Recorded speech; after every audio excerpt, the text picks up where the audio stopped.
To set update security policy download method in Samsung Galaxy S9 or S9 Plus. Open Settings. From a home screen, swipe up or down from the center of the display to access the apps screen.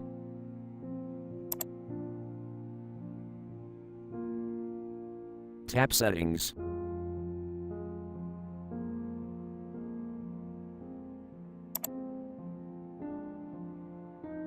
Tap Lock Screen and Security.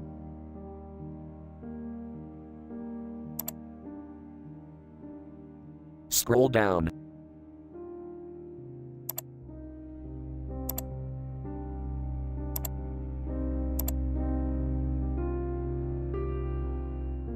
Tap Other Security Settings.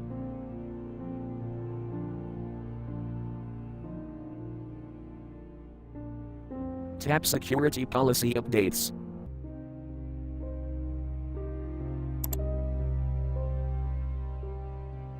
Tap Download Updates via.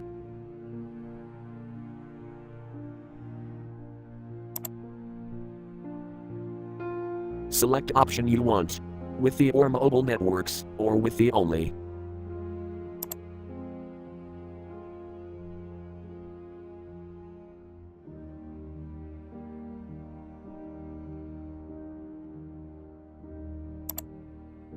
Thank you for watching. Have a nice day.